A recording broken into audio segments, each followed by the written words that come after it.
The Whispering Creek Saloon stood abandoned at the edge of Copper Valley, a haunting relic of the frontier's bloodiest days. Locals called it cursed.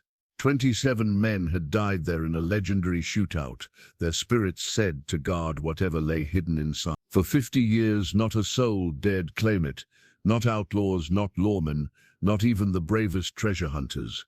The rotting structure leaned against the harsh desert winds, its broken windows like hollow eyes watching travelers pass by. Until one stormy night when Thomas Red Hawk, a displaced Apache with nothing but the clothes on his back, forced its stubborn doors open, seeking only shelter. What he discovered beneath the floorboards would ignite a firestorm across the territory, attracting killers, cavalry, and corrupt officials alike. What terrible price would this treasure demand from a man who never sought fortune? Before we jump back in, tell us where you're tuning in from.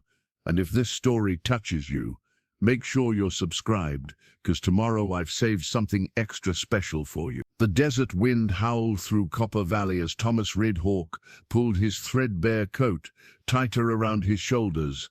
3 days without food had hollowed his cheeks, and the mine foreman's words still rang in his ears. "We don't need your kind anymore." 20 years of breaking his back in that silver mine, reduced to nothing with a wave of a hand.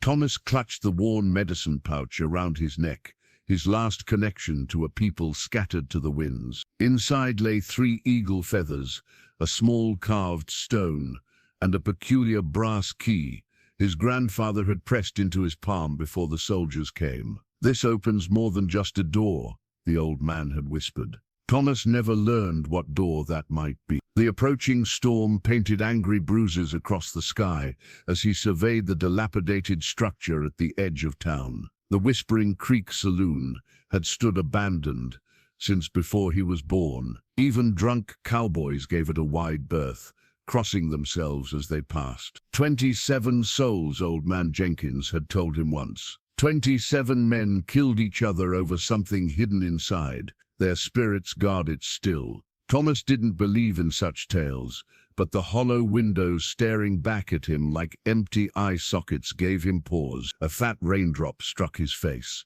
Then another. The choice was simple: brave the cursed saloon, or spend the night soaked to the bone. Pride had kept him from the mission where other displaced Apaches huddled. He'd rather face ghosts than pity.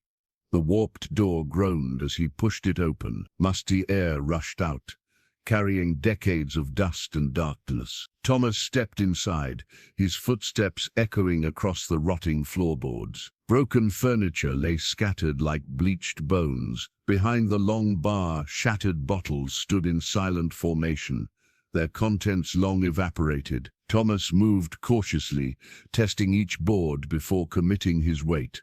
The stories said men had died for gold here, but all he saw was decay. A massive stone fireplace dominated the far wall, its chimney half collapsed. He made his way toward it, thinking it might provide some shelter. Something stopped him midway across the room, an inexplicable pull toward a particular spot on the floor. Thomas knelt, running calloused fingers across the boards. Unlike the others, these fit too perfectly, as if regularly maintained. The wood here was different too, newer. "What secrets are you hiding?" he murmured, pressing against the edges. A board shifted slightly. Using his hunting knife, he worked the blade into the seam and pried upward. The plank came loose with surprising ease, revealing darkness beneath. Thomas hesitated. Men had died here for a reason. But curiosity overcame caution as he removed 2 more boards, exposing a small cavity beneath the floor. Rain hammered against the roof as lightning briefly illuminated the space. There, nestled in the darkness, lay an ornate metal box, its surface etched with intricate designs. Beside it, wrapped in oilskin, was what appeared to be a leather-bound journal. Thomas's breath caught as he spotted several gold coins scattered alongside. His grandfather's key burned against his chest as he lifted the box. It was surprisingly heavy, crafted from some metal he couldn't immediately identify. Strange symbols decorated its surface, not Spanish, not English, yet somehow familiar. Thomas gathered everything into his satchel, replacing the floorboards carefully. The wind seemed to whisper warnings as he worked, and twice he thought he heard footsteps above the storm's fury. He told himself it was just the building settling. Outside, the rain had intensified. Thomas made his way to the small cave where he'd been sheltering, a natural formation overlooking the valley. Only when safely inside did he examine his findings by lamplight. The journal's pages were filled with faded Spanish script and detailed maps. Though Thomas couldn't read the language, he recognized landmarks drawn in fading ink, mountains to the north, the great river to the east. The coins gleamed in the lamplight. Spanish doubloons, he realized, from a time before this territory had a name. Each bore the face of a long-dead king and a date, 1651. As for the box, it resisted his attempts to open it. The keyhole seemed the right size for his grandfather's key, but something held him back from trying. Some treasures came with prices too high to pay. Thomas wrapped everything except one coin back in the oilskin. Tomorrow he would need to eat, and one gold piece would buy food without raising too many questions. The rest could wait until he understood what he had found. Outside, the storm raged on, but for the first time in months, Thomas felt something like hope stirring in his chest. Whether blessing or curse, his life had changed the moment he stepped through that saloon door. He just didn't know how many others would change with it. Dawn broke over Copper Valley with reluctant light. Thomas sat cross-legged at the mouth of his cave shelter, examining his findings from the saloon. The leather journal commanded his attention, its pages yellow with age, binding cracked but holding. The name Esteban Dorantes was inscribed on the first page, in elegant script. Thomas traced the faded ink with weathered fingers. Though he couldn't read Spanish, the journal contained more than words. Detailed maps, astronomical charts, and strange symbols filled many pages. One drawing particularly captured his attention. 7 crosses arranged in a specific pattern around what appeared to be the saloon's location. "What were you searching for, Esteban?" Thomas murmured.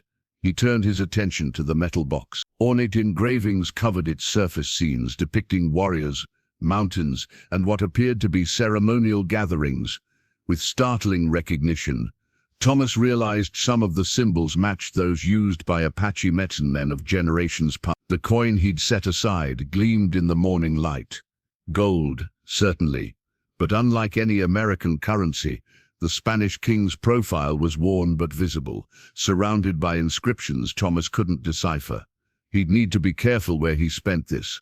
Such an unusual coin would draw attention. Thomas returned to the box, weighing it in his hands. Something substantial rattled inside. His grandfather's key hung heavy around his neck, and for the first time he considered the strange coincidence. Could this be what the old man had meant? He removed the brass key from his medicine pouch and examined it alongside the box's keyhole. The designs matched perfectly. Taking a deep breath, Thomas inserted the key. It turned with surprising ease, as if the mechanism had been recently oiled. The lid opened with a soft click. Inside lay more gold coins, at least 30, alongside gemstones of various colors. But what caught Thomas's breath was a small deerskin pouch embroidered with distinctive Apache pat. With trembling fingers, he opened it, revealing a clay pendant painted with symbols identical to those on his grandfather's medicine articles.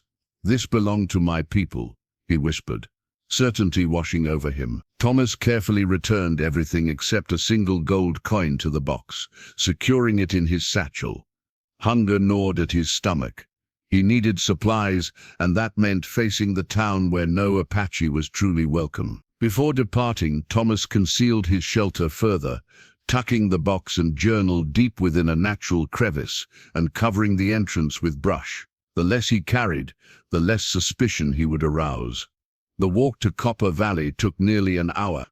The small frontier town bustled with morning activity, merchants opening shops, ranch hands gathering for breakfast at the hotel restaurant, a stagecoach being prepared for departure.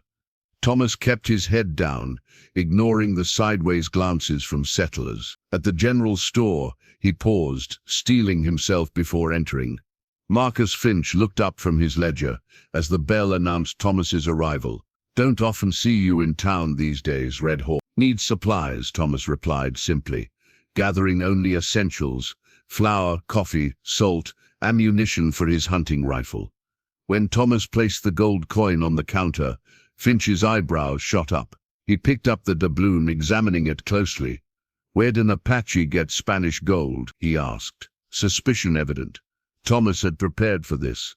Found it while tracking deer near the old Spanish trail. Figured it fell from some long-ago traveler's pocket. Finch turned the coin over repeatedly. "Worth more than these supplies. Much more." "I know," Thomas said. "Keep the difference for the next time I come."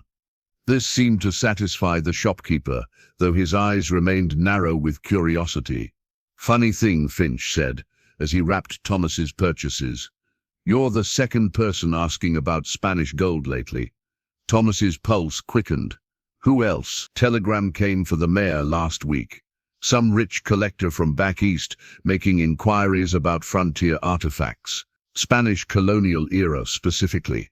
Finch leaned forward, offering rewards for information.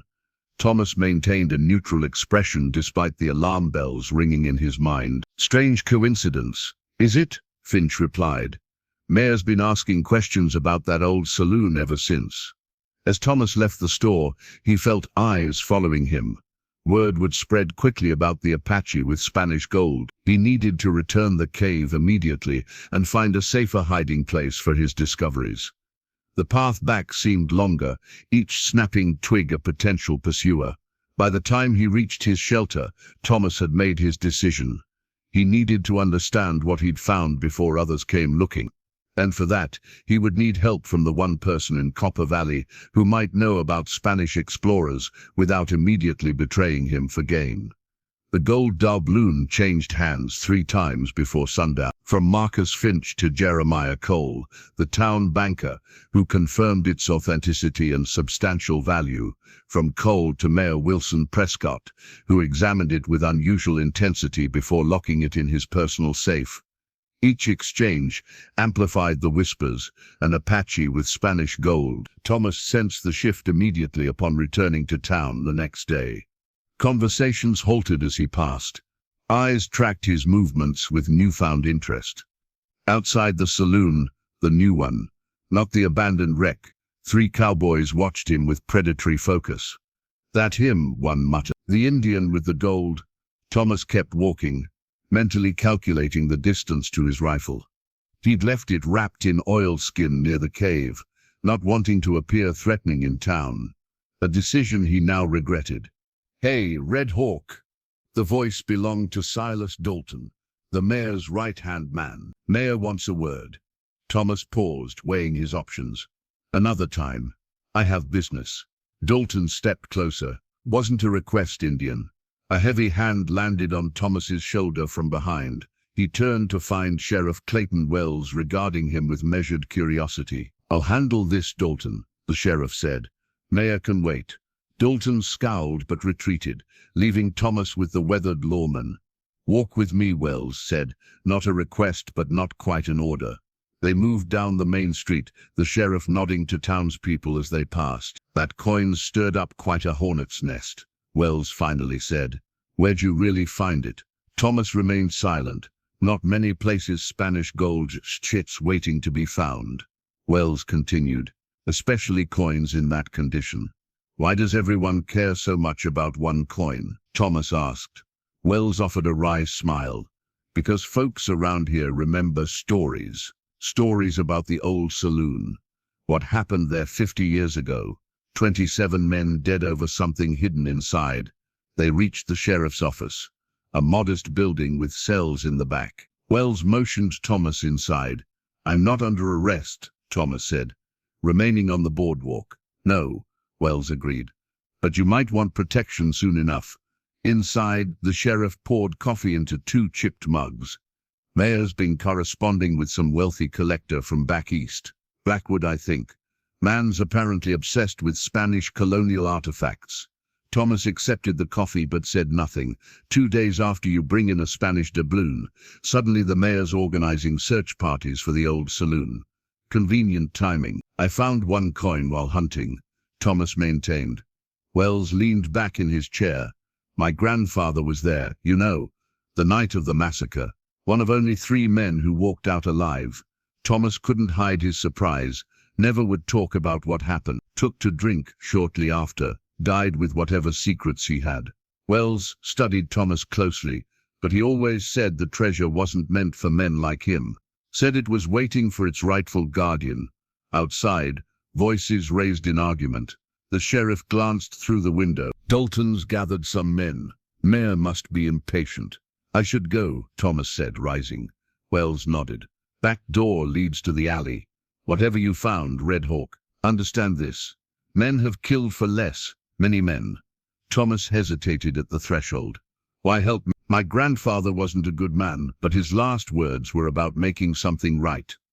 Wells turned back to his paperwork. I don't know what that means, but I know he feared what was in that saloon more than he feared hell itself. Thomas slipped out the back door as Dalton's voice grew louder at the front. He kept to alleyways, avoiding main streets as he made his way toward the town's edge. The plan to visit Professor Abernathy would have to wait. Near the livery stable, Thomas almost collided with Sarah Wells, the sheriff's daughter. She steadied herself, books clutched to her chest. Mr. Red Hawk, she acknowledged with a nod. Unlike most townsfolk, Sarah had always treated him with simple courtesy. Are you all right? You look troubled. Just in a hurry, he replied. She glanced past him toward the gathering crowd near her father's office. Does this have something to do with the Spanish coin? Thomas stiffened. How did you? People talk, and I listen. She lowered her voice. They're searching your usual camping spots by the creek. Thomas nodded his thanks and turned to leave. Mr. Red Hawk, she called softly.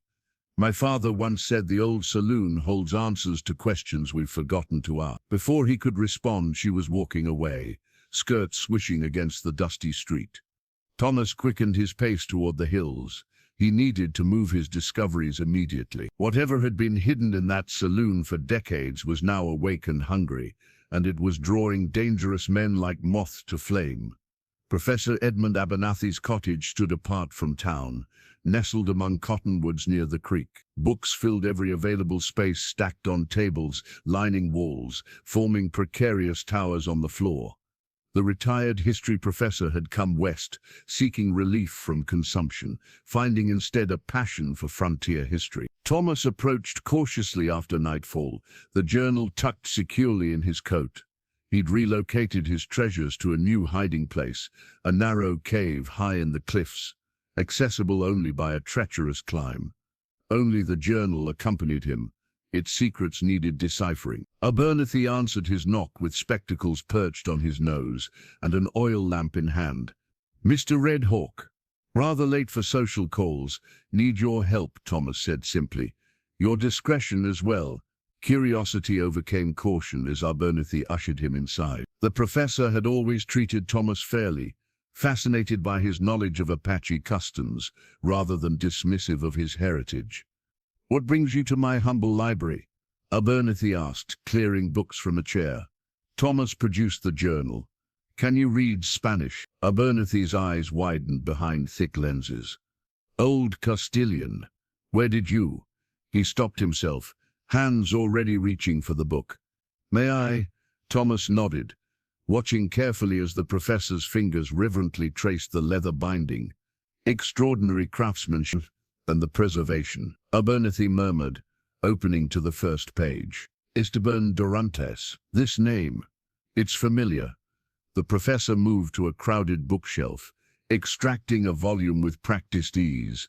Here, Dorantes was a chronicler who traveled with Coronado's expedition, but separated from the main party around. Historical record suggests he perished in the wilderness. Abernathy returned to the journal, reading passages with growing excitement. This proves he survived. These entries continue for years after his supposed death. He looked up sharply. Where did you find this? It's safer if you don't know, Thomas replied. Understanding dawned in Abernathy's eyes. The saloon. The rumors about gold. Thomas remained silent. Abernathy began translating sections, scribbling notes on spare paper. Durante's rights of living among indigenous people. Your people, Thomas. He learned their language, their customs. The professor turned a page covered with symbols. These are Apache sacred markings. What was he searching for? Thomas asked.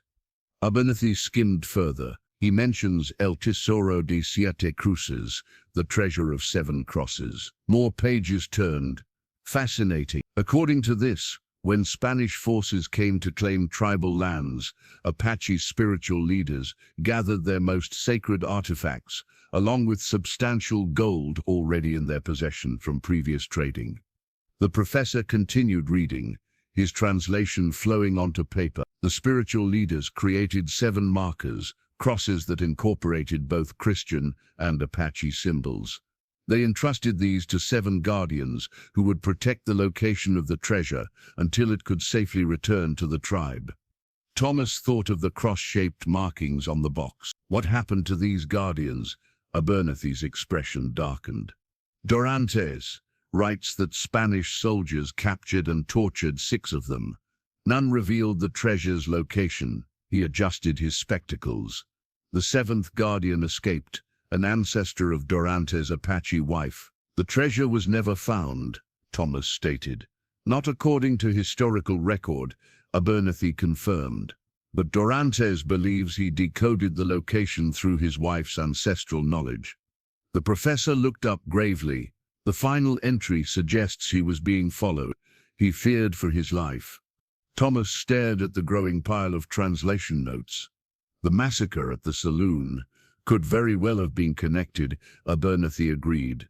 If Dorantes hid the journal there with other artifacts. A floorboard creaked outside the window. Thomas moved instantly, extinguishing the lamp. Someone's watching, he whispered. Abernathy gathered the translation papers with trembling hands. You must understand, Thomas, this isn't just about gold. According to these notes, the treasure contains sacred objects of immense spiritual significance to your people, and enough gold to make men kill for it, Thomas added grimly. There's more, Abernathy whispered urgently. The journal mentions a curse that the treasure brings death to any non-Apache who claims it. Superstition, perhaps, but the saloon's history lends it credence. Another sound outside, a boot scuffing against stone. Take the translations, Abernathy pressed the papers into Thomas's hands. I'll create a diversion. There's a back door through my study. They'll know you helped me, Thomas objected. Abernathy smiled thinly. I'm a dying man, Mr. Redhawk.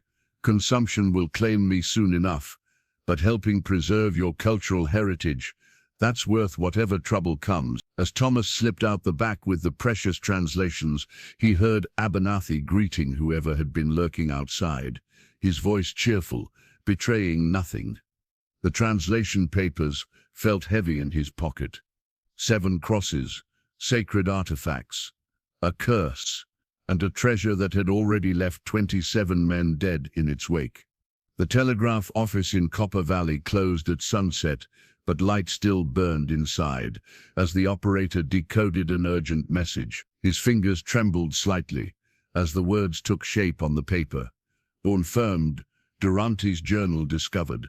Stop each all items immediately. Stop additional compensation authorized. Stop Blackwood arriving personally. Stop Mayor Wilson. Prescott read the message twice, folded it carefully, and tucked it into his vest pocket.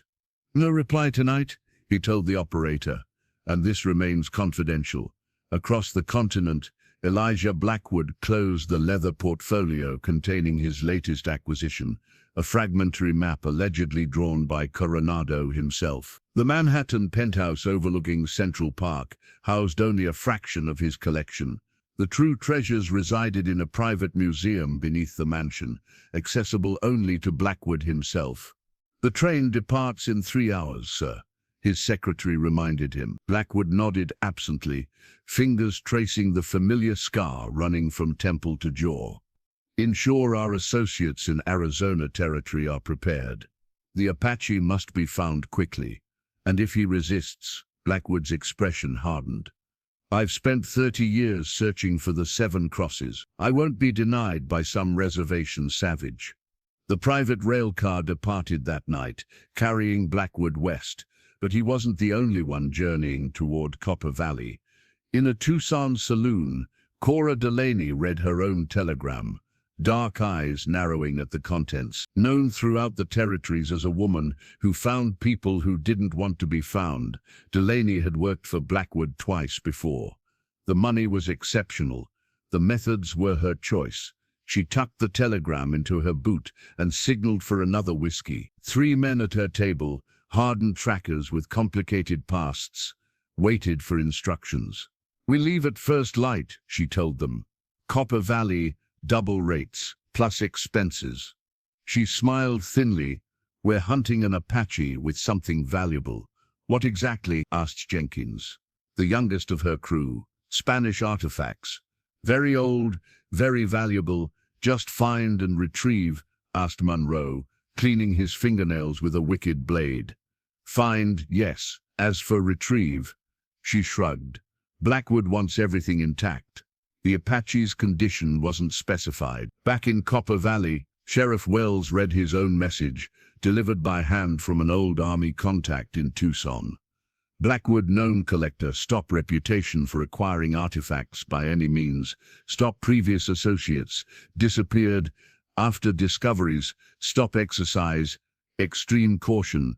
Stop." The sheriff crumpled the paper, tossing it into the stove. Sarah looked up from her book by the fire. "Trouble coming?" she asked. "When isn't it?" Wells replied, checking his revolver before returning it to its holster. "I'm doing rounds. Lock up after me." Sarah nodded, but as soon as her father left, she donned a shawl and slipped out the back door. The professor's cottage was a 15-minute walk, and something told her Thomas Red Hawk would need all the allies he could get. Thomas himself was miles away, scaling the rocky path to his new hiding place. The moon provided just enough light to navigate the treacherous terrain. Professor Abernathy's translations weighed heavily in his pocket, not just in paper, but in meaning. The treasure belonged to his people, sacred items taken generations ago, hidden by those who understood their true value beyond gold. And now, after all this time, they had called to him a displaced Apache with nothing left but a medicine pouch and his grandfather's cryptic words. Reaching the hidden cave, Thomas checked that his few possessions remained undisturbed. The box sat where he'd left it, alongside the journal. He added the translation papers, then stepped back to the cave entrance, looking out over the valley below. Lights moved along the road from town, lanterns carried by mounted men. Even at this distance, he recognized the mayor's distinctive white horse at the lead. They were heading toward his old camp by the creek, but it wouldn't take them long to widen their search. Thomas settled against the rock wall. Rifle across his knees, sleep would be a luxury he couldn't afford tonight. Too many hunters were emerging, drawn by the scent of gold and history. As dawn approached, a cloud of dust appeared on the horizon, a stagecoach arriving earlier than the regular schedule. Even from his elevated position, Thomas could make out the distinctive figure, who stepped down tall, impeccably dressed. With a cane he clearly didn't need for walking. The newcomer surveyed Copper Valley like a man assessing property he already owned. When Mayor Prescott hurried from the hotel to greet him, the stranger didn't offer his hand. Elijah Blackwood had arrived, and with him the real hunt would begin. The moon had set, leaving only starlight to guide Thomas as he made his way back to the Whispering Creek Saloon. 2 days had passed since Blackwood's arrival. From his hidden vantage point, Thomas had watched the town transform. Strangers in expensive clothes examining maps, local men hired as guides and guards, supplies gathered for extended expeditions. They'd search the hills soon, but first he needed to return to where it all began. The saloon stood skeletal against the pre-dawn sky. Thomas circled it twice, noting mess boot prints in the dust. Someone had been here recently, multiple someones judging by the different track sizes. Thomas slipped inside through a window rather than the creaking front door. In the grey half-light, the interior looked different, disturbed. Furniture moved, floorboards pried up in several places. They'd been searching, but had they found anything? He moved silently to where he discovered the hidden compartment. The boards were completely removed now, the hole beneath expanded. Kneeling, Thomas examined the empty cavity, running his hands along its edges. The box and journal had been the obvious treasures, but something in Abernathy's translation suggested more. 7 crosses marking the path, he whispered, recalling the professor's words. Thomas closed his eyes, remembering the journal's illustrations. The crosses weren't just markers of location. They were keys, pieces of a larger puzzle. And according to Durantes, the first cross had been hidden in the saloon itself. He reopened the translation papers, squinting at Abernathy's cramped handwriting. The first guardian concealed his cross within the eagle's shadow where wood meets stone. Thomas looked up at the massive stone fireplace. Above the mantel, a wooden eagle had once been mounted. Now just a dust outline remained. The eagle's shadow would have fallen across the hearthstones. Careful not to make noise, Thomas examined the fireplace. The hearthstones were large and appeared solid, but one directly where the eagle's shadow would fall had mortar that looked slightly different. Using his knife, he carefully probed the edges. The stone shifted slightly. With agonizing slowness, he worked it free, revealing a small cavity behind. There, wrapped in deteriorating cloth, lay a silver cross pendant. Unlike any Christian cross Thomas had seen, this one incorporated Apache symbols into its design, the morning star, eagle feathers, and mountain patterns delicately etched into the silver. As Thomas lifted it, something extraordinary happened. The symbols caught the first rays of dawn light filtering through the broken windows, projecting a pattern onto the opposite wall. The projected light formed what appeared to be a map fragment, showing a distinctive rock formation Thomas recognized in the hills west of town. The second cross, he breathed. A floorboard creaked behind him. Thomas spun, tucking the cross into his pocket in one smooth motion. A silhouette stood in the doorway, too small to be Blackwood or his men. Mr. Red Hawk. Sarah Wells stepped cautiously into the dim light, her dark hair pulled back beneath a plain hat. She wore men's trousers and a riding jacket, practical clothes for moving unnoticed. Sheriff's daughter, Thomas acknowledged, hand still near his knife. Why are you here? Professor Abernathy is dead. Her words fell like stones. Found yesterday in his cottage. They're saying natural causes. His consumption. Thomas felt a cold weight settle in his stomach. When? The morning after you visited him. Father says it was his time, but... She hesitated. His research was scattered, pages missing, and Blackwood visited him just hours before. Thomas closed his eyes briefly. Another death connected to the 7 crosses. You need to leave the territory, Sarah continued. Blackwood's men are everywhere. They're offering $500 for information on your whereabouts. Why tell me this? Sarah's chin lifted slightly. My grandfather left journal. He wrote about the massacre here, about the treasure that wasn't meant for our kind, said it rightfully belonged to the Apache people. A shout from outside interrupted them. Men approaching the saloon. Blackwood's hunters, Sarah whispered. Urgently. I followed them here, but more are coming. Thomas grabbed her arm, pulling her toward the back exit. Is there a horse nearby? She nodded. Behind the old oak. Get on it and ride back to town. Now. Sarah hesitated. What about you? Thomas touched the cross in his pocket. I have somewhere else to be. They slipped out the back door as voices grew louder at the front. Thomas helped Sarah onto her horse, then pointed toward a deer trail through the brush. That way keeps you hidden longest, he instructed. Tell no one you saw me. My father can help, she insisted. Thomas shook his head. Not yet. Too dangerous for him professionally. As Sarah disappeared into the brush, Thomas turned toward the rocky hills to the west. The second cross awaited, and now he knew where to look. Behind him, men shouted as they discovered the newly empty cavity in the fireplace. The hunt was intensifying, but for the first time Thomas was a step ahead. Sarah's hands wouldn't stop shaking. She'd returned to town without incident. But the memory of Thomas's face when she'd mentioned Professor Abernathy haunted her. The professor's death might have appeared natural to some, But Sarah had seen the disarray in his cottage, the missing pages from specific books. "You're late," Sheriff Wells commented as she entered their small home behind the jailhouse. The silver badge on his chest caught the lamplight as he looked up from cleaning his revolver. "Where have you been?" "Riding," she answered, which wasn't entirely untrue. Her father studied her with eyes that had interrogated hardened criminals into confession. "Seems everyone's riding out toward the old saloon lately." Sarah busied herself with removing her hat and jacket. "Is that so? Blackwood's men found something there this morning. They're keeping it quiet, but Dalton can't hold his liquor." The sheriff reassembled his weapon with practiced efficiency. "They found evidence someone had recently discovered an item hidden in the fireplace." Sarah kept her expression neutral. "Fascinating." "Indeed." Wells holstered his revolver. "Almost as fascinating as my daughter wearing riding clothes when she's supposedly reading at home." Before Sarah could respond, a rapid knocking came at their door.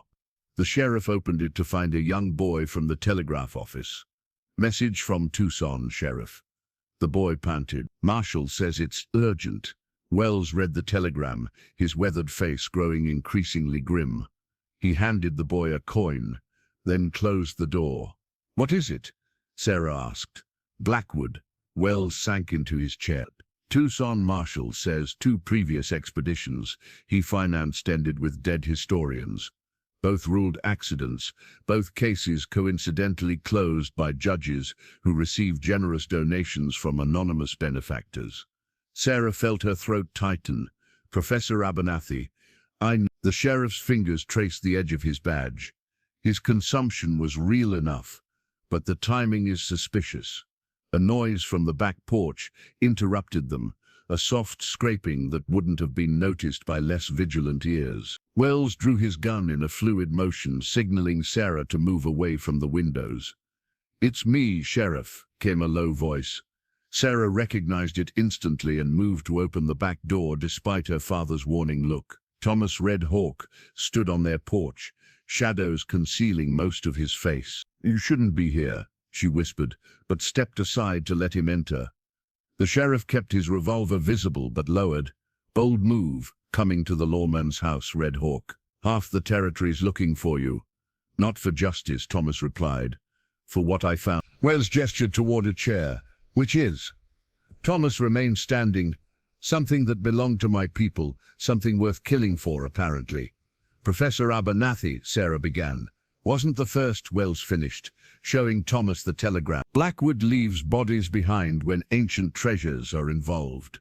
Thomas absorbed this information with a stoic nod. "Then you understand why I need to leave the territory immediately."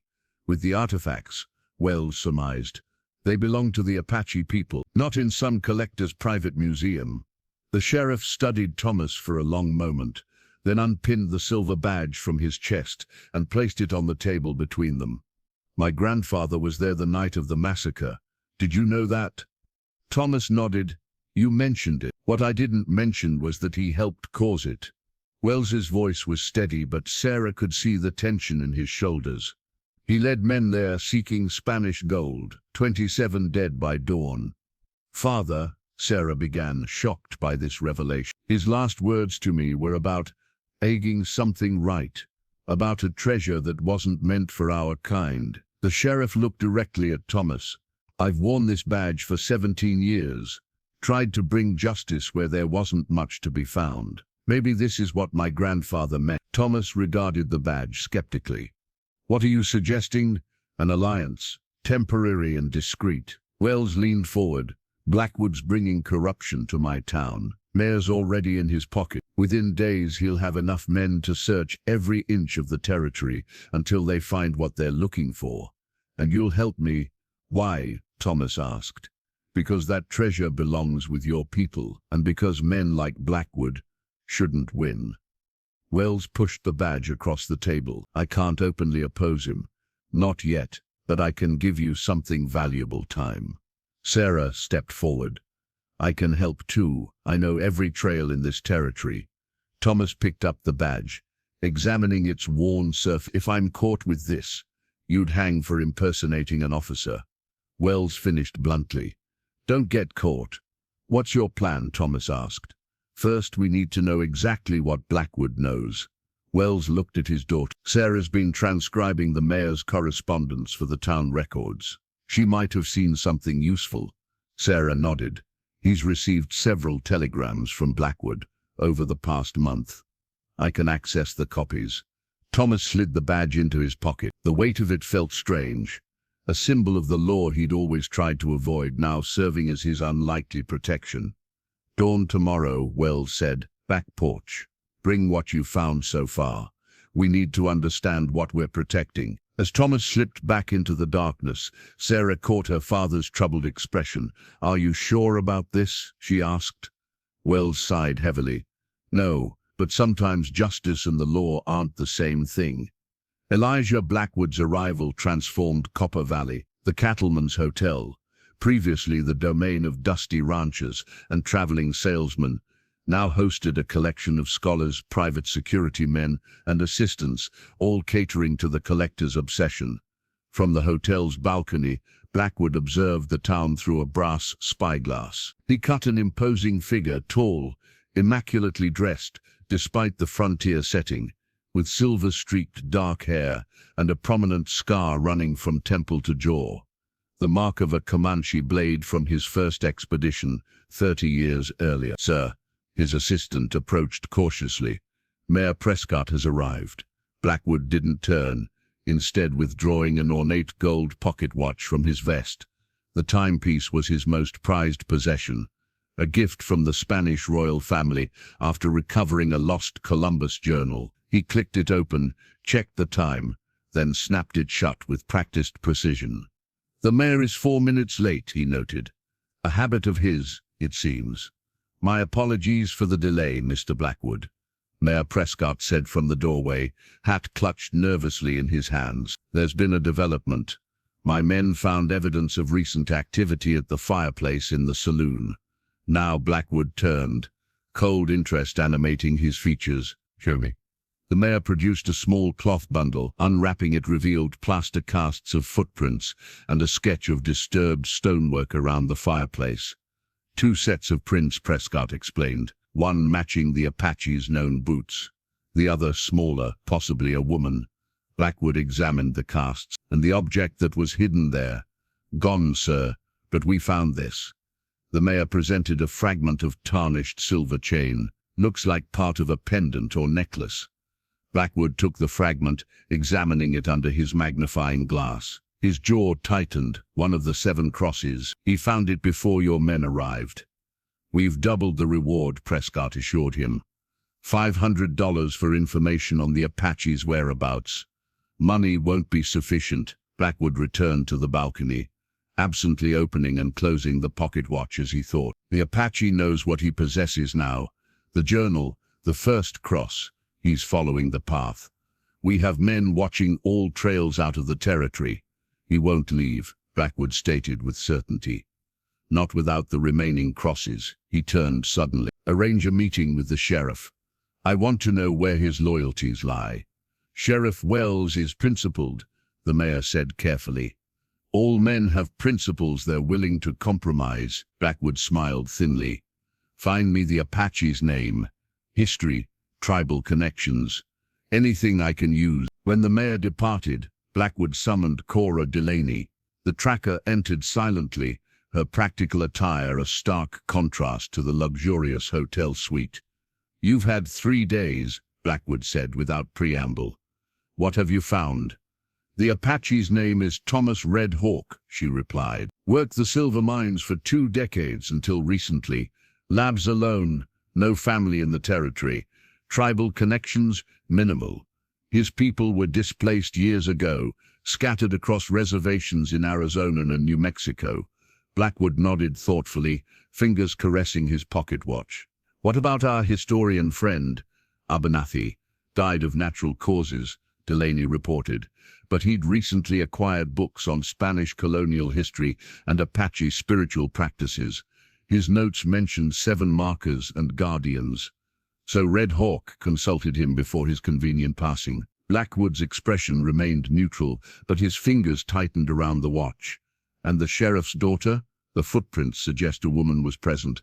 Sarah Wells, educated back east, works as the town's schoolteacher and assists with clerical duties. Known to treat the local Indians with unusual courtesy, Blackwood's watch clicked open and closed rhythmically as he processed this information. Bring Red Hawk to me, unharmed, and if he resists. The watch snapped shut with finality. Everyone has their price, Miss Delaney. Find his. Later that afternoon, Thomas was startled by the arrival of Mayor Prescott and two armed men at the livery stable where he'd been arranging supplies. The sheriff's badge remained hidden in his boot, but its presence gave him a strange confidence. Thomas Red Hawk, the mayor announced formally. Mr. Blackwood requests your presence at the hotel. Immediately. I have work, Thomas replied, continuing to organize his saddlebags. This isn't a request, Prescott said as the armed men moved to flank Thomas. Miss Blackwood is authorized by the territorial governor to pursue historical artifacts of significance. He simply wishes to speak with you. Thomas recognized the threat beneath the polite words. Refusing would only escalate the situation before he was ready. With a measured nod, he followed the mayor toward the hotel. Blackwood received him in the opulent suite, dismissing the others with a wave. For a long moment, the collector simply studied Thomas, absently manipulating his gold pocket watch. Mr. Red Hawk, he finally said, I believe you found something of tremendous historical significance. Something I've sought for 30 years. Thomas remained silent. Blackwood smiled coldly. I could have you arrested for theft of valuable artifacts. Finding isn't stealing, Thomas replied. Indeed, Blackwood approached, the watch chain swinging gently. I'm prepared to offer you $10,000 for the journal and any associated items you've discovered. The sum was staggering, more money than Thomas would earn in several lifetimes at the mines. These artifacts belong in proper museums, Blackwood continued. Preserved, studied, appreciated, not hidden away or sold piecemeal by someone who doesn't understand their true value. I understand their value, Thomas said quietly.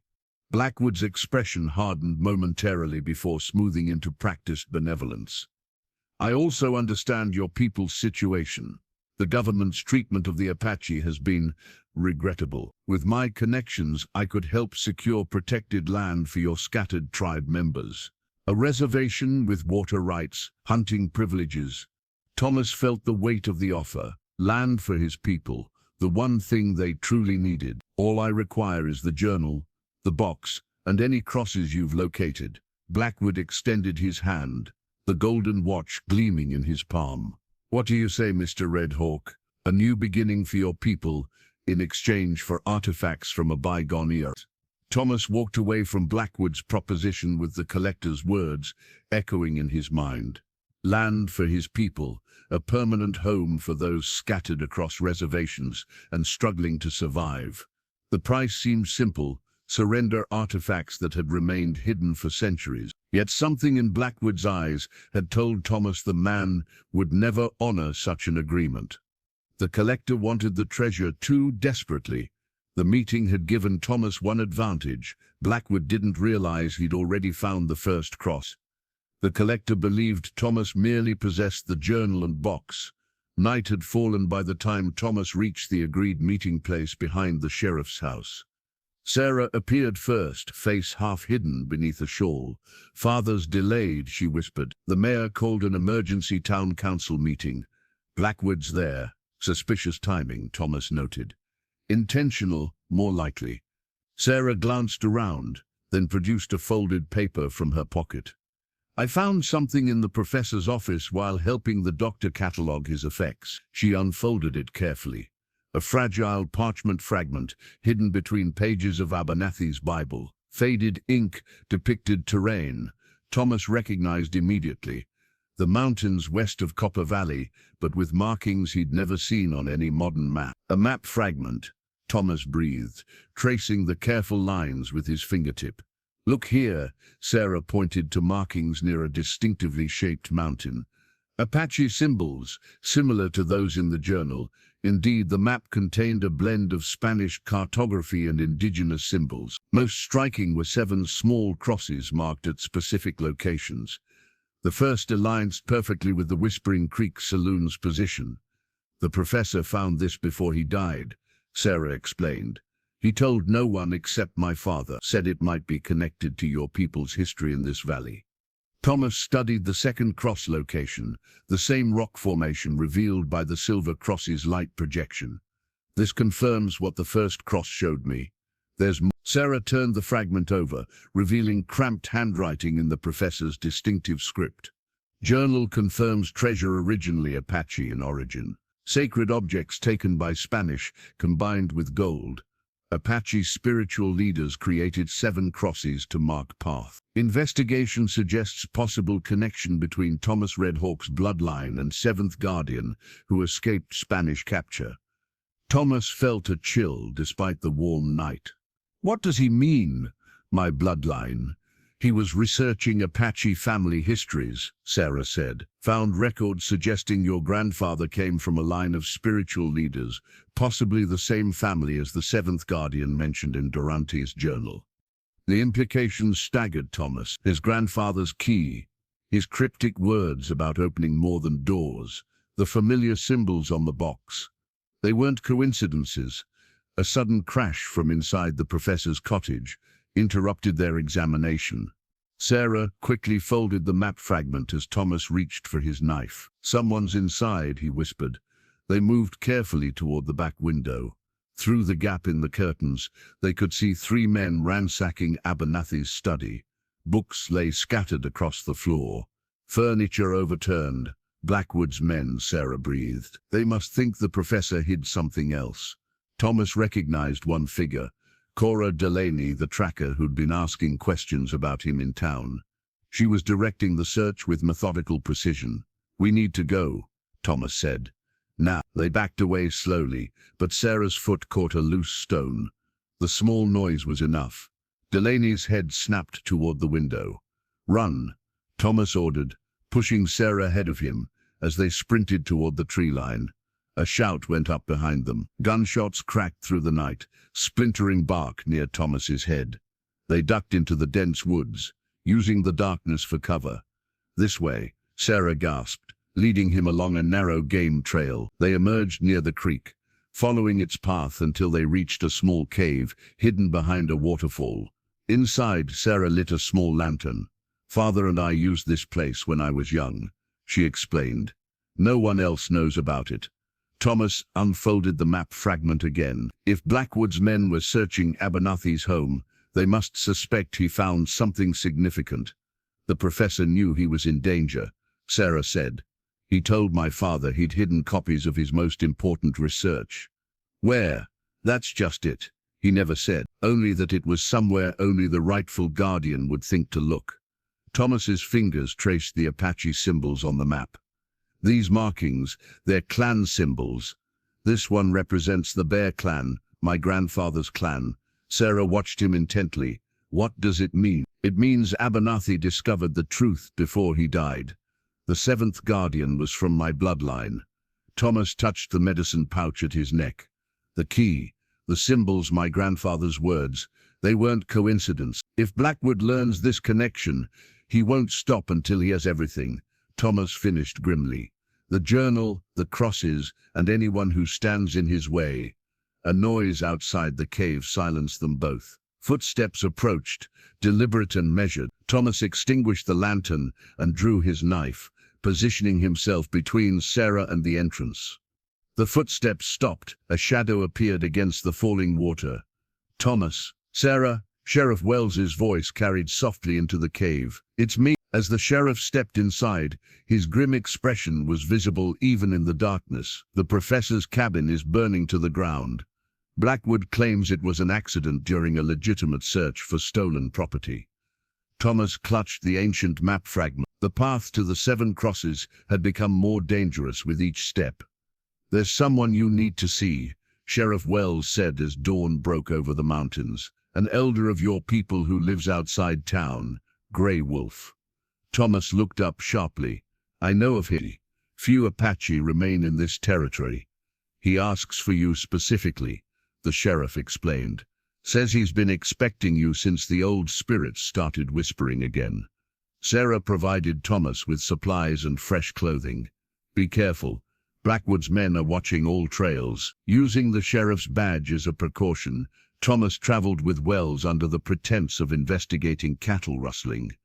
They rode for hours, leaving the main trails for narrow paths that wound through rocky terrain. Eventually they reached a small homestead nestled against the base of a mesa, a simple cabin with a corral containing 2 horses. "I'll wait here," Wells said, dismounting. "What passes between you and Grey Wolf should remain private." Thomas approached the cabin alone. Before he could knock, the door opened. Grey Wolf stood in the threshold, a man in his 80s with face deeply lined like the canyons surrounding them. Despite his age, he stood straight, his dark eyes sharp and assessed. "Thomas Redhawk," the elder said, his voice stronger than his years suggested. "The 7th son of the 7th Guardian has returned." Thomas felt a chill at the words. "You know who I am? I knew your grandfather, before the soldiers came. I have watched your path from afar." Grey Wolf gestured inside. "Come, there is much to share." The cabin's interior was sparse but dignified. A fire burned in a small stone hearth, various herbs hung from the ceiling, and handmade blankets adorned the walls. On a small table lay an ornate ceremonial pipe, its bowl carved from red stone, its stem decorated with eagle feathers and intricate beadwork. Grey Wolf noticed Thomas's gaze on the pipe. "Your grandfather made this, his last gift to me before they took him to the reservation." The elder sat cross-legged near the fire, motioning for Thomas to join him. "The crosses have called to you," Grey Wolf stated, just as it was foretold. "How do you know about the crosses?" "The story has been passed through generations." Grey Wolf's weathered hands lifted the pipe carefully. 7 sacred treasures were taken from our people by the Spanish. Items of great power, not the gold they contained, but objects connecting us to the ancestors, to the earth, to the spirits that guide us. Thomas removed the silver cross from his pocket, offering it to the elder. Grey Wolf examined it without touching. "The first marker, you found it where it was hidden, in the old saloon. I've learned of a second location from this one. Each cross leads to the next, forming a path only those with the blood of the Guardians can follow." Grey Wolf set the pipe between them. "But there is danger in this path. Those who seek only the gold bring destruction. A collector named Blackwood hunts for them," Thomas admitted. "He's willing to kill for this treasure. Many have died protecting these secrets." The elder confirmed. "The men in the Saloon massacre killed each other when the first Guardian revealed only part of the truth. Enough to ignite their greed, but not enough to find the true path." Grey Wolf filled the pipe with a mixture of herbs from a small pouch. "Your grandfather was the last to know the full story. Before the soldiers took our people, he entrusted specific knowledge to 7 elders. I am the last living keeper."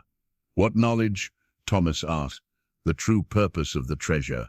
Grey Wolf lit the pipe, the aromatic smoke rising in lazy spirals. "When reunited, the 7 sacred objects can restore what was taken from our people, not just material wealth, but connection to the old ways, to the spirits that have turned their faces from us." The elder offered the pipe to Thomas. "This belonged to your grandfather, who received it from his father, back 7 generations to the original Guardian. Through it, you may connect to their wisdom." Thomas hesitated, then accepted the pipe. The moment his fingers touched the smooth wood, images flashed through his mind, ancestors he'd never known, ceremonies he'd never witnessed, a sense of belonging he'd never experienced. He inhaled deeply, the sacred smoke filling his lungs. The cabin seemed to fade around him, replaced by visions of mountains and valleys he recognized, yet somehow saw differently, as they had been before white settlement. In the vision he saw a distinctive rock formation split by lightning, twin spires reaching toward the sky like praying hands. Between them, nestled in a hidden crevice, gleamed something metallic. "The second cross," Thomas whispered, as the vision faded. Grey Wolf nodded. "You have seen it, the place where earth meets sky in stone." The praying hands, Thomas recognized the formation. "Half a day's ride from here. Not all crosses are meant to be found by you alone," the elder cautioned. "Some require allies, those whose ancestors also played a role in this story." The sheriff, his grandfather, was at the massacre. The threads of destiny are woven in unexpected patterns. Grey Wolf returned the pipe to Thomas. "Take this with you.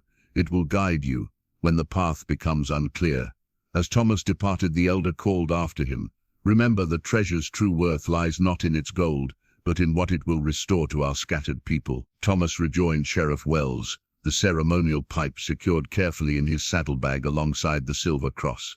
"Did you find what you needed?" Wells asked. Thomas nodded, his purpose clearer than ever before.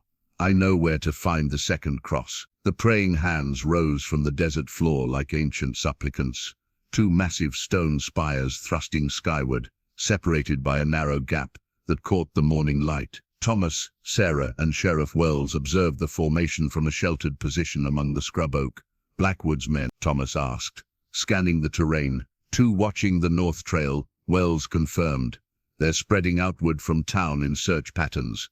It's only a matter of time before they find this location." Thomas studied the rock formation. The vision from Grey Wolf's pipe had shown the second cross hidden in the gap between the spires, but the climb looked treacherous. "I'll go alone," he decided. "Less conspicuous." Sarah shook her head. The map fragment showed something else, markings beside this cross. "I think they indicate two people are needed." "She's right," Wells agreed. "Those symbols appear at 3 of the cross locations. My guess is they're warnings. Some crosses require assistance to retrieve safely." Thomas weighed this against the risk of multiple people attempting the climb. Finally, he nodded at Sarah. "You're the lightest. You'll come with me, Sheriff. Keep watch." They approached the formation using natural cover. The stone was warm beneath their hands as they began the ascent, finding narrow handholds in the weathered surface. Halfway up, the gap between the spires narrowed to barely 3 feet. "There," Sarah whispered, pointing to a crevice just visible in the shadowed space between the stones. Thomas wedged himself into the gap, bracing against both walls, while Sarah steadied herself on a small ledge. The crevice was deeper than it appeared, a natural shelf formed by centuries of wind and water. Reaching in, Thomas felt something metallic. He withdrew a cross similar in size to the silver one from the Saloon, but crafted from bronze. Like its counterpart, this cross incorporated both Christian and Apache designs, with symbols flowing through the metal like water. "It's beautiful," Sarah murmured. As Thomas turned the cross in his hands, sunlight struck its surface. Again, light reflected in a specific pattern, but instead of projecting forward, it bounced downward, illuminating a previously invisible symbol carved into the stone beneath their feet. "An arrow," Thomas observed. Pointing down, Sarah studied the rock face. "There must be something below us." A shout from the distance interrupted them. One of Blackwood's scouts had spotted movement on the formation. "We need to move," Thomas urged, securing the bronze cross inside his shirt. They descended rapidly, loose stones clattering beneath their boots. Sheriff Wells provided covering fire, forcing Blackwood's men to seek shelter rather than pursue. "This way," Thomas directed, leading them not back to their horses, but toward the base of the formation. Following the direction of the projected arrow, Thomas located a narrow opening at the rock base, a fissure barely wide enough for a person to squeeze through. Without hesitation, he entered, Sarah and Wells following closely. The fissure opened into a small cave, dimly lit by sunlight filtering through cracks in the ceiling. Ancient handprints decorated the walls, alongside pictographs depicting hunts and ceremonies. "A sacred site," Thomas whispered. "My people came here for generations." In the center of the cave stood a stone altar, a flat rock supported by smaller stones. Wells examined it carefully. "Look at this," he said, pointing to indentations in the surface. "The same shape as the cross." Thomas placed the silver and bronze crosses in 2 of the 7 cross-shaped depressions. They fit perfectly, like keys in locks. The altar itself is a map, Sarah realized. Each depression marks where a cross is hidden. Thomas nodded, and when all 7 are placed here, the sound of voices outside interrupted them, more of Blackwood's men approaching. "There's another way out," Thomas said, indicating a narrow tunnel at the back of the cave. It emerges in the dry riverbed, half a mile south. As they prepared to leave, Thomas noticed another metallic gleam behind the altar. Reaching down, he extracted a third cross identical in size to the others, but fashioned from copper, its surface etched with symbols of flowing water. The third cross, he breathed, hidden in the same location. Why would they place two so close together? Sarah wondered. Wells studied the altar. Look at the depressions. These two are connected by a line. They're meant to be found together. Gunshots echoed outside the cave entrance. Their pursuers were closing in. No time to understand it now, Thomas said, securing both crosses. We need to move. They slipped into the narrow tunnel as voices grew louder at the cave entrance. The passage was tight, forcing them to crawl in place. After several minutes of claustrophobic darkness, they emerged in the dry riverbed as Thomas had predicted. My horse is hitched in those trees. Wells pointed to a copse in the distance. We'll need to split up. They'll expect us to head back toward town. The mission ruins, Thomas suggested. We can regroup there at nightfall. Sarah nodded. I know a trail they won't think to watch. As they prepared to separate, a rifle shot cracked from the ridge above. Wells cried out, clutching his shoulder as blood spread across his shirt. Father! Sarah rushed to him, as Thomas provided covering fire. Go! Wells ordered through gritted teeth. Get to the mission. I'll lead them away. You're wounded, Thomas protested. Which makes me the perfect distraction, Wells argued. They'll chase an injured man, thinking he has the crosses. Go, complete what we've started. Thomas saw the determination in the sheriff's eyes, the same look his grandfather had worn when the soldiers came. Sundown at the mission, Thomas agreed, helping Sarah to her feet. Don't be late, Sheriff. They separated at a fork in the dry riverbed. Thomas and Sarah heading east toward the distant ruins, while Wells mounted his horse and rode defiantly west, drawing their pursuers into the open desert, where a wounded man would leave a clear trail to follow. The abandoned Spanish mission stood like a sentinel against the twilight sky, its adobe walls crumbling but still defiant after 2 centuries. Thomas and Sarah arrived as the first stars appeared, exhaustion etched in their faces after hours of evading pursuit. Father should have been here by now, Sarah said, scanning the horizon for any sign of the sheriff. Thomas said nothing, but his expression betrayed his concern. They'd seen no sign of Wells since separating at the riverbed, though distant gunshots had echoed across the valley hours earlier. The mission's small chapel offered shelter and concealment. Inside, faded murals depicted saints and angels, watching silently as Thomas laid out their discoveries, the journal, map fragment, and 3 crosses. The copper cross has an inscription, Sarah noted, examining it by lamplight. Where water once flowed, now shadows remain. Any idea what that means? Before Thomas could answer, a sound outside froze them both, approaching hoofbeats, slow and uneven. Thomas doused the lamp and moved to the window, rifle ready. A lone horse stumbled into the mission courtyard, its rider slumped forward. Even in the moonlight, Thomas recognized Sheriff Wells's distinctive hat. Help me, Thomas called to Sarah as he rushed outside. Together they eased the sheriff from his saddle. Wells's shirt was soaked with blood, his face ashen. They carried him inside the chapel, where Sarah immediately began tending his wound. Blackwood's tracker, Wells managed through gritted teeth.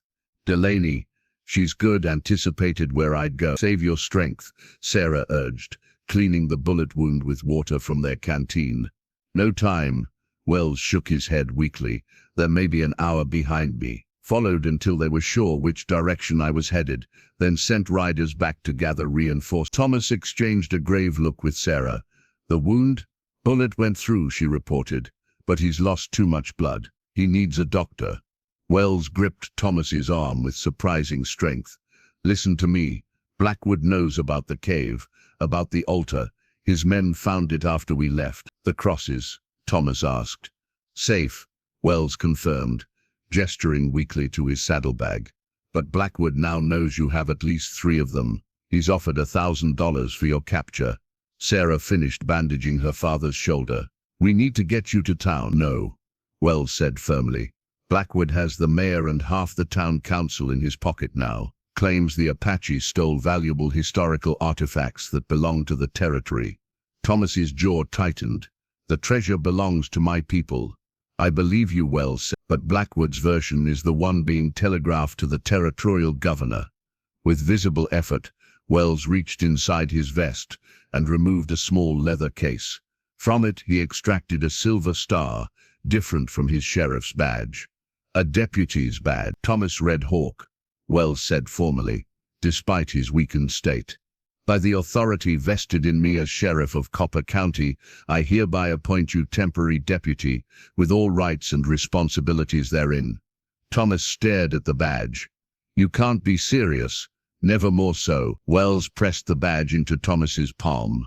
This gives you legal authority to protect these artifacts until their rightful ownership can be determined by proper authorities. A badge won't stop Blackwood, Thomas argued. No, Wells agreed, but it means his men can't legally take the crosses from you without due process. And it means Sarah can continue helping you without being charged as an accomplice to theft. Thomas looked to Sarah, who nodded encouragement despite her evident worry for her father. Take it, she urged. We need every advantage. Thomas reluctantly pinned the badge to his vest. The weight of it felt strange, heavier than the sheriff's badge he'd carried temporarily. What about you? He asked Wells. I need to get back to town, the sheriff admitted. Confront this situation officially before Blackwood completely controls the narrative. You'll never make it in your condition, Sarah protested. A new voice spoke from the chapel doorway. He won't be traveling alone. All three turned to find Grey Wolf standing in the entrance, his weathered face solemn in the moonlight. The Apache elder carried a small medicine bag and moved with the assurance of a much younger man. How did you find us?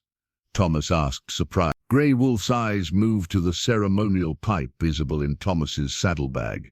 The ancestors guided me just as they guided you to the crosses. The elder knelt beside Wells, examining his wound with practiced hands.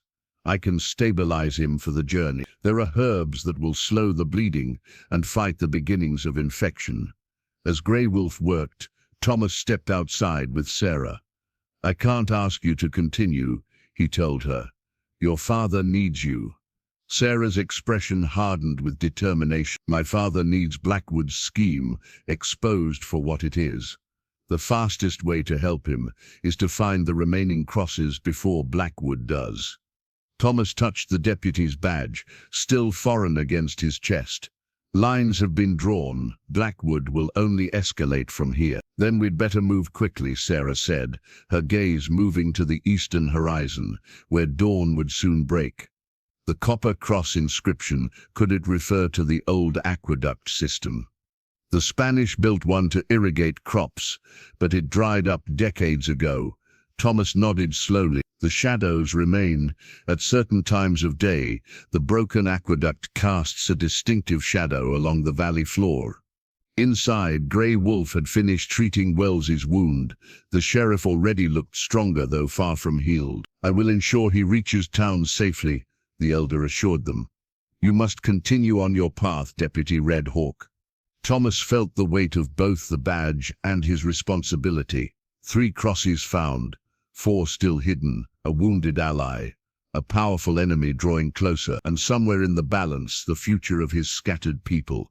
The ruined aqueduct traced a skeletal path through the valley, stone arches crumbling beneath the weight of time. Thomas and Sarah approached cautiously, aware that Blackwood's men could be anywhere.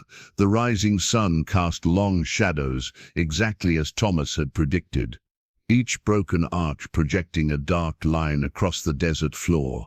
The shadows form a pattern, Sarah observed, sketching quickly in a small notebook. When connected, they point to that rocky outcrop. Thomas studied the formation she indicated, an unusual cliff face with a distinctive overhang. Where water once flowed, now shadows remain. The aqueduct originally channeled water from a spring in those rocks, Sarah explained. My father showed me maps of the original Spanish settlement. They left their horses concealed among cottonwoods and approached the outcrop on foot. Thomas led the way, deputy's badge concealed beneath his vest, but providing a strange confidence. The climb was less treacherous than the praying hands, but still demanding as loose rocks shifted treacherously beneath their boots. Near the top, a dark opening revealed itself, a small cave partially hidden by brush. Thomas entered first, knife drawn against possible occupants, human or otherwise. The cave extended deeper than expected, opening into a larger chamber where sunlight filtered through a crack in the ceiling. "Look," Sarah whispered, pointing to the far wall. There, embedded in the stone, as if grown from the rock itself, was another cross. Like the previous ones, it combined Spanish craftsmanship with Apache symbols, but this cross was crafted from copper with distinctive green patina. Thomas worked carefully to extract it, revealing a small cavity behind. "There's something else," he said, reaching into the space. The object he withdrew matched the first copper cross, almost exactly same size, same material, but with different symbols etched into its surface. The twins lay heavy in his palm, their surfaces catching the filtered sunlight. "Twin crosses," Sarah breathed. "That's why the altar showed them connected." Thomas examined them closely. While the first copper cross featured symbols of flowing water, its twin depicted flames and sun rays, fire and water, he murmured. Opposites, yet connected. As he turned the crosses in his hands, their surfaces aligned momentarily. Sunlight striking them projected a complex pattern onto the cave floor, more detailed than either cross could create alone. Sarah knelt to examine the light pattern. "It's a map," she realized. "Look, there's the mission, the rock formation, and this cave." And here she pointed to a marking near the cave's projected image. What appears to be steps leading downward. Thomas moved aside loose stones where the light indicated, revealing worn stone steps descending into darkness. Another chamber below this one. They descended cautiously, Thomas leading with a small torch fashioned from a branch and oil-soaked cloth. The stairway opened into a much larger cavern, its walls covered with ancient paintings, images of Apache ceremonies, Spanish conquistadors, and what appeared to be the 7 crosses arranged in a circle. "A record," Thomas said softly, touching the paintings with reverent fingers. "My people documented everything here." The paintings told a story, Apache spiritual leaders gathering their sacred objects as Spanish forces approached, 7 guardians chosen to protect them, the creation of the crosses as markers and keys. Most striking was an image of 7 figures standing in a circle, each holding one of the crosses above a central point where light from above struck the ground. "This explains why the crosses must be gathered," Sarah said. "They're meant to be used together in some kind of ceremony." Thomas studied the images more closely. "Not just any ceremony. Look at these symbols. They represent tribal reunification. The sacred objects were meant to someday bring scattered Apache bands back together." His fingers traced another painting, Spanish soldiers torturing, captured guardians, while a 7th figure escaped into mountains. "My ancestor," Thomas whispered. "The one who got away." As they continued examining the cavern, Thomas felt a growing certainty that the treasure was more significant than even Grey Wolf had suggested. The sacred objects weren't merely tribal artifacts. They were central to Apache spiritual identity, symbols of unity and power that had been lost for generations. The twin copper crosses felt warm in his hands, almost alive with meaning and purpose. 5 crosses now recovered, silver from the Saloon, bronze from the praying hands, and the twin copper crosses from this cave. 2 remained hidden somewhere in the territory. "We should go," Sarah suggested, glancing nervously toward the entrance. "Blackwood's men could find this place any time." Thomas nodded, taking a final look at the ancient paintings. As they climbed back toward the upper cave, a distant gunshot echoed across the valley. From the cave entrance they could see riders approaching the aqueduct, at least 10 men, with Blackwood's distinctive figure at their center. "They found our trail," Thomas said grimly. Sarah pointed to a narrow path, winding around the back of the outcrop. "That way leads to higher ground. We can circle back for the horses, if we're careful." As they scrambled along the rough path, the twin copper crosses tucked securely in Thomas's satchel, alongside their counterparts. The shouts of Blackwood's men grew louder. The hunt was intensifying, the circle tightening, but with each cross found, Thomas felt his connection to his ancestral purpose strengthening. The treasure wasn't just his to find, it was his to protect, to restore to a people who had lost too much already. The deputy's badge pressed against his chest as they ran, a reminder that more than just Apache heritage was at stake. This land's law, its justice, its very soul hung in the balance. The narrow path offered their only escape, winding treacherously around the outcrop's edge. Thomas and Sarah moved as quickly as they dared, loose stones clattering down the steep slope with each step. Behind them, Blackwood's men swarmed the cave they'd just abandoned. "There's a ravine ahead," Thomas whispered. "If we can reach it before they spot us." A rifle shot cracked against stone inches from his head. Below, Cora Delaney stood with her weapon raised for a second shot. "Run!" Thomas shoved Sarah forward. "Don't stop for anything." As Sarah scrambled ahead, Thomas drew his pistol, returning fire to slow their pursuers. He had no illusions about escaping. Blackwood's men were too many, too well positioned. But Sarah might make it with the map and knowledge they'd gathered. "There," someone shouted. "The girl's heading for the ravine." Thomas made his decision in an instant. He moved to a more exposed position, drawing their attention with deliberate visibility. "Get to the mission," he called to Sarah before turning to face the approaching men. He fired twice more, forcing them to take cover, buying precious seconds for Sarah to disappear into the brush along the ravine. Then he moved in the opposite direction, creating a false trail for their pursuers to follow. The ruse worked for a time. Thomas led them on a desperate chase across rocky terrain, where his Apache tracking skills gave him an edge. But as he rounded a boulder, he found himself facing Blackwood himself, flanked by two armed men. "Mr. Red Hawk," Blackwood said pleasantly, as though greeting an expected guest. "Or should I say Deputy Red Hawk?" His eyes flicked to the badge partially visible on Thomas's vest. Thomas raised his pistol but never got the chance to fire. Pain exploded at the base of his skull as someone struck him from behind. He crumpled, consciousness fading as rough hands relieved him of his weapon. He awoke to cold iron around his wrists. Heavy shackles bound him to a wooden post inside what appeared to be an abandoned mine shaft. Lanterns cast ghostly shadows across rough-hewn walls, while the distant sound of men's voices echoed from deeper in the tunnel. "Ah, you've rejoined us." Blackwood emerged from the shadows, still impeccably dressed despite the dusty surroundings. "I was beginning to worry my men had been overzealous." Thomas tested the shackles. They were old, Spanish colonial design, with thick iron bands and a heavy connecting chain bolted to the post.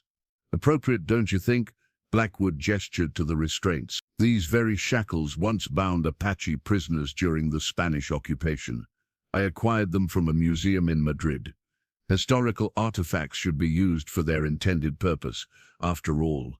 Thomas remained silent, assessing his situation. The blow to his head had left his thoughts foggy, but one certainty remained. Sarah had escaped with the crosses. They weren't among his confiscated belongings, laid out on a crate nearby. "Your silence is admirable, but unnecessary." Blackwood pulled up a wooden stool. "We've been watching the cave for days. We know you found something there. The twin copper crosses, I believe." Thomas's expression betrayed nothing, but Blackwood smiled with satisfaction. "5 crosses recovered," he continued. "The silver from the Saloon, the bronze from the rock formation, and the twin copper crosses from the cave. Am I missing any?" When Thomas remained silent, Blackwood sighed dramatically. "Let me tell you what I know, Mr. Red Hawk. The 7 crosses aren't merely markers leading to Apache treasure. They're keys to something far more valuable than gold." Blackwood's eyes gleamed with genuine excitement. "They're the key to power, spiritual power, the kind that built ancient civilizations and toppled empires." Thomas couldn't hide his surprise at Blackwood's knowledge. "Oh yes," Blackwood nodded. I've spent 30 years researching these artifacts. The sacred objects they protect once gave your people extraordinary influence over this territory. The ability to unite scattered bands under singular purpose, to command loyalty across vast distances. He leaned closer. Imagine such power in the right hands today. They don't belong to you, Thomas finally spoke. They belong to history, Blackwood countered. To those who understand their true value. He paced slowly. Your people are scattered, broken. Even with these artifacts, what could they accomplish? But in my possession, properly studied and preserved in your private collection, Thomas interrupted, where no one will ever see them. Blackwood's expression hardened, where they'll be protected. Unlike the reservation trinkets your people trade for whiskey. The casual cruelty of the words stung, but Thomas recognized the tactic for what it was, an attempt to provoke him into revealing information about the crosses. The girl escaped with them, didn't she? Blackwood asked, watching Thomas's face. No matter, my men will find her. This territory has limited places to hide. He produced a telegram from his pocket. I've taken the liberty of contacting the territorial governor. According to his response, these artifacts represent significant historical value to Arizona territory and should be preserved by qualified authorities. Blackwood smiled thinly. As the governor's appointed historical consultant, that authority is me. Thomas rattled the shackles. And is this also official territorial business? A regrettable necessity when dealing with a suspected thief. Blackwood gestured to the deputy's badge among Thomas's possessions, though I wonder what Sheriff Wells was thinking, deputizing an Apache. Perhaps his judgment was affected by his injuries. He moved toward the tunnel entrance. Consider your position, Mr. Red Hawk. The remaining crosses will be found with or without your cooperation. Your people might benefit from my gratitude, protected land grants perhaps, or they might suffer from my disappointment. He paused. I'll give you the night to decide. As Blackwood disappeared, leaving 2 armed guards, Thomas tested the shackles again. The iron bonds had held countless prisoners before him. Would they now claim another victim in service to Spanish greed, centuries after they were forged? Sarah Wells crouched in the darkness of the mission ruins, clutching the satchel containing 5 precious crosses. After escaping the ravine, she'd circled back for their horses, then ridden hard to the only sanctuary she knew. Her father and Grey Wolf had departed for town days earlier, leaving her alone with her fear and determination. Thomas had sacrificed himself for her escape. The knowledge weighed heavily as she spread the map fragment on the dusty floor, studying it by the light of a small candle. 2 crosses remaining, she whispered, tracing the locations marked on the ancient parchment. One symbol appeared near the town cemetery. The other, the 7th cross, remained cryptic, its location marked with symbols she couldn't decipher. A sound outside froze her in place. Footsteps, multiple sets. Sarah extinguished the candle, hand moving to the small derringer her father had insisted she carry. The mission door creaked open, and she pressed deeper into the shadows. Miss Wells, a familiar voice called softly. It's Deputy Collins. Sarah emerged cautiously. Robert Collins was her father's most trusted deputy, and behind him stood 3 townspeople she recognized as friends of the sheriff. Your father sent us, Collins explained. He's organizing a rescue operation for Thomas Red Hawk. Thomas is alive? Hope surged through her. Collins nodded. Blackwood's holding him at the abandoned Silverado mine. The mayor's issued warrants for both of you. Theft of historical artifacts. The artifacts belong to Thomas's people, Sarah protested. Sheriff Wells knows that. He's gathering evidence of Blackwood's corruption, but time is short. Collins glanced at the satchel. Those are the crosses? Sarah nodded reluctantly. 5 of them. We need 2 more. Collins gestured to the others. These folks believe your father's version of events. They're here to help. Among them was Hannah Peterson, the town's seamstress, whose husband had worked at the cemetery for decades. The cemetery cross, Hannah said. I know where it is. How? Sarah asked, surprised. My husband maintained the oldest graves. There's one a Spanish missionary who lived among the Apache. The cross marking his grave isn't what it appears to be. Within the hour, they were at the cemetery's edge.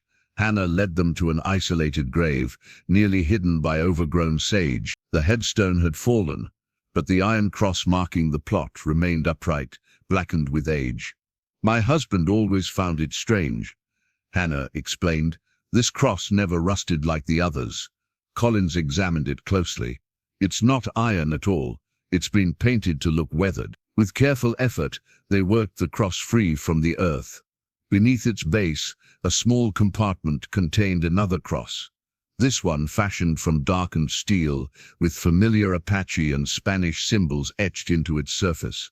The sixth cross, Sarah breathed, adding it to the others. Back at the mission, Collins spread out a map of the territory. Blackwood's men are patrolling all main roads. The sheriffs gathered a small force in town, but we need to move carefully. Blackwood has the mayor and territorial authority on his side. Sarah studied the steel cross, which featured symbols of passage and transition. We still need the seventh cross. Without it, the others may be useless. Your father might know something, Collins suggested. He sent this for you. He handed Sarah a small package wrapped in oilcloth. Inside lay a silver key ornately crafted with Apache symbols, integrated into its design. A note in her father's handwriting accompanied it. Sarah, my grandfather took this from the saloon the night of the massacre. His journal claims it opens the chamber where the final treasure is hidden. The seventh cross is gold, kept by our family for generations. It's hidden in the false bottom of my desk drawer. Bring all 7 crosses to the original Guardian's resting place. Father, Sarah's hands trembled. We need to get to town, to my father's office. Impossible, Collins shook his head. Blackwood's men are watching it constantly. Then we create a diversion, Sarah decided, a plan forming in her mind. While they're distracted, I can slip in through the back window. Hannah nodded. A distressed woman causing a scene in front of the hotel should draw attention. And I can start a controlled fire in the livery hay storage, offered Sam Tucker, a rancher loyal to the sheriff. Nothing dangerous, just smoke and confusion. As night fell, they put their plan into action. From her position near the sheriff's office, Sarah watched Hannah's theatrical hysterics draw curious onlookers, including 2 of Blackwood's guards. Moments later, shouts of fire erupted from the livery. In the ensuing chaos, Sarah slipped through the back window of her father's office. The desk drawer opened easily to her touch, revealing the false bottom, just as described. There, nestled in faded velvet, lay the 7th cross, crafted from gold and inlaid with small gemstones, more elaborate than the others. As she reached for it, the office door opened. Sarah froze, pressing into the shadows beneath the desk. "Search everything again," came Cora Delaney's distinctive voice. "Blackwood's convinced the final cross is connected to the sheriff somehow." Sarah held her breath as Boots moved around the office, opening cabinets and searching shelves, the silver key clutched in one hand, the golden cross in the other. She remained motionless until the searchers finally departed. Slipping out the way she had come, Sarah rejoined Collins at their designated meeting point. "I have it," she whispered, showing him the golden cross. "Now we need to find the original Guardian's resting place." Collins nodded grimly. "And we need to move quickly. Word is Blackwood plans to transfer Thomas to territorial custody tomorrow, after which he'll disappear forever." The silver key seemed to grow warm in Sarah's hand, as if responding to the 7th cross now in their possession. All the pieces were finally gathered, but time was running out for Thomas Red Hawk. The Silverado mine had once yielded fortunes in silver. Now it held only Thomas Red Hawk, shackled in its depths as Blackwood's men prepared for his transfer to territorial authorities. 2 guards played cards by lantern light, while Thomas worked methodically at his restraints, using a small stone to wear at a weak link in the ancient shackles. Outside, Blackwood paced impatiently. "The girl must be found," he instructed Cora Delaney. "She has the crosses. My men are searching every possible hiding place," Delaney assured him. "But there's another problem. Sheriff Wells has returned to town. gathering supports, questioning your legal authority to hold Red Hawk. Blackwood dismissed this concern with a wave. By morning it won't matter. The territorial marshal arrives at dawn, and I have documentation proving these artifacts were stolen from a historical site under my supervision. Inside the mine, Thomas froze as the guards suddenly tensed. Listening, a distant whistle had sounded. 3 short bursts. A signal, trouble, one guard muttered, moving toward the entrance. A moment later, gunfire erupted outside. The guards drew their weapons, rushing out to investigate, leaving Thomas momentarily alone.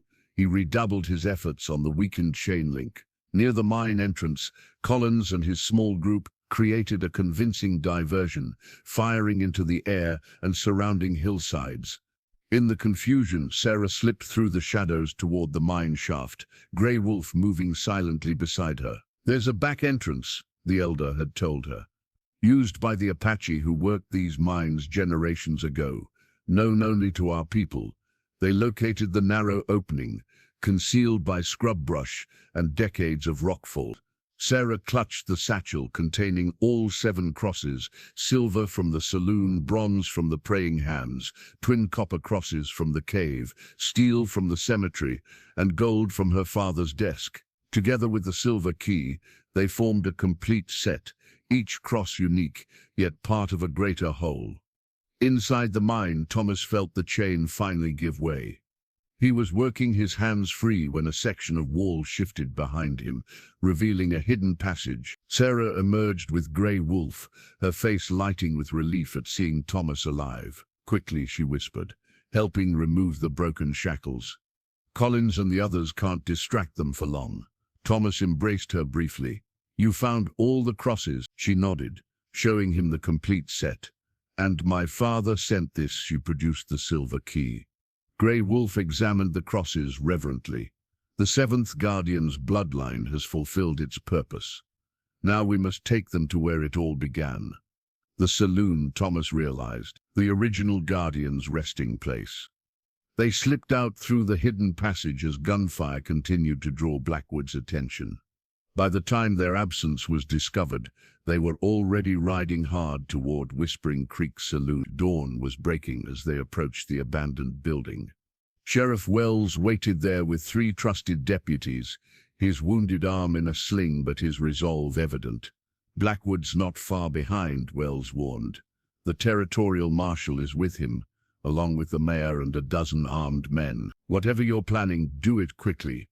Thomas carried the satchel of crosses to the center of the saloon floor. The altar in the cave showed 7 depressions arranged in a circle. "I believe they need to be placed here in the same pattern." As Thomas and Sarah arranged the crosses, Grey Wolf conducted a brief ceremony, burning sacred herbs and chanting softly in Apache. The crosses formed a perfect circle: silver, bronze, the twin copper crosses, steel, and finally the gold cross at what would be the top position. "The silver key," Grey Wolf prompted. Thomas removed his grandfather's key from his medicine pouch. It matched the silver key Sarah had brought, 2 halves of a whole, separated for generations. When joined together, they formed a single ornate key, unlike any conventional design. "In the fireplace," Thomas said, remembering the cave paintings, "where the first cross was hidden. Inside the fireplace, beneath where the stone had concealed the silver cross, they discovered a small keyhole embedded in the masonry." Thomas inserted the combined key, turning it with reverence. A low rumbling shook the saloon as a section of floor began to sink, revealing stone steps descending into darkness. Cool air rushed upward, carrying the scent of earth and ancient secrets. "The sacred chamber," Grey Wolf breathed, "hidden beneath the saloon all these years." Outside, hoofbeats approached rapidly. Blackwood had arrived with his force of legal authority and armed men. "Go," Sheriff Wells urged, positioning himself at the door with his deputies. "Find what you're seeking.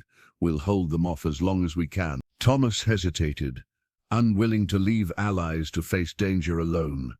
"This is bigger than any of us," Wells insisted. "My grandfather helped cause this tragedy. Let me help end it right." Sarah squeezed her father's hand before joining Thomas and Grey Wolf at the revealed staircase. As they descended, the first shots were fired outside. Blackwood's men demanding entry, the sheriff refusing.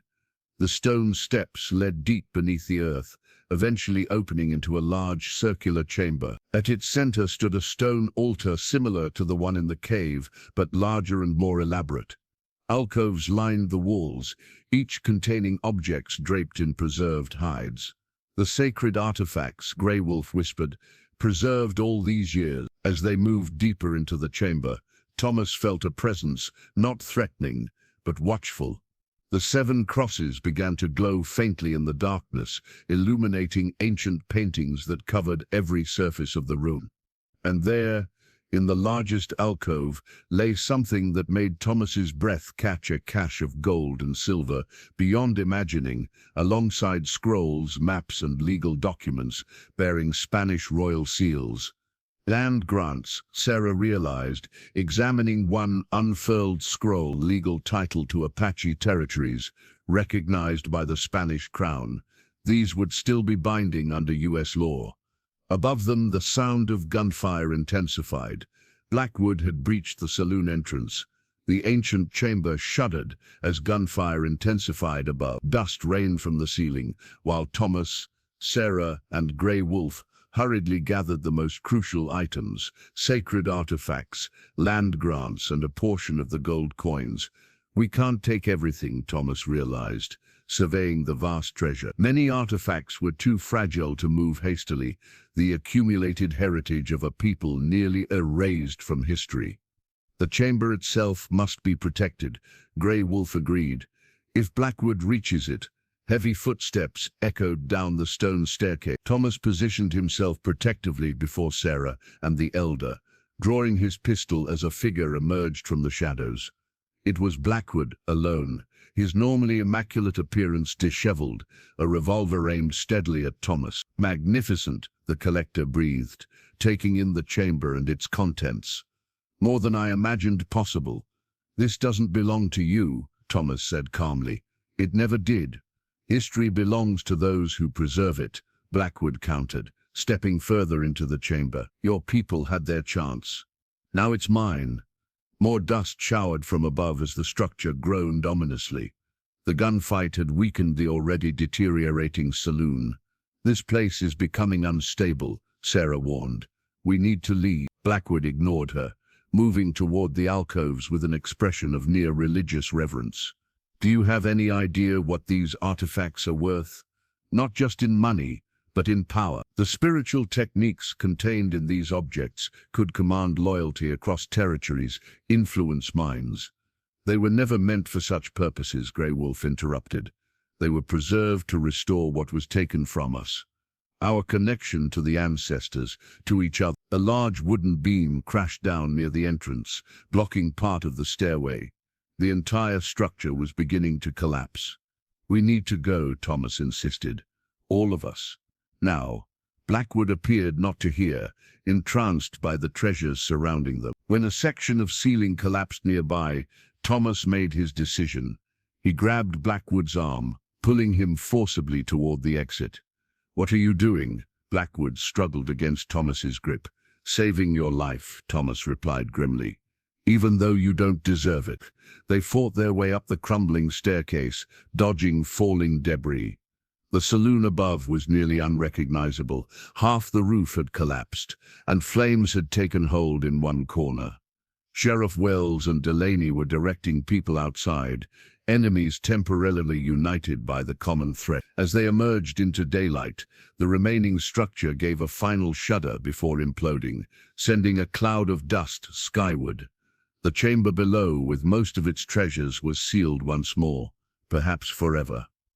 In the aftermath, an uneasy standoff developed. The territorial marshal, witnessing the confrontation firsthand, was clearly uncomfortable with his role.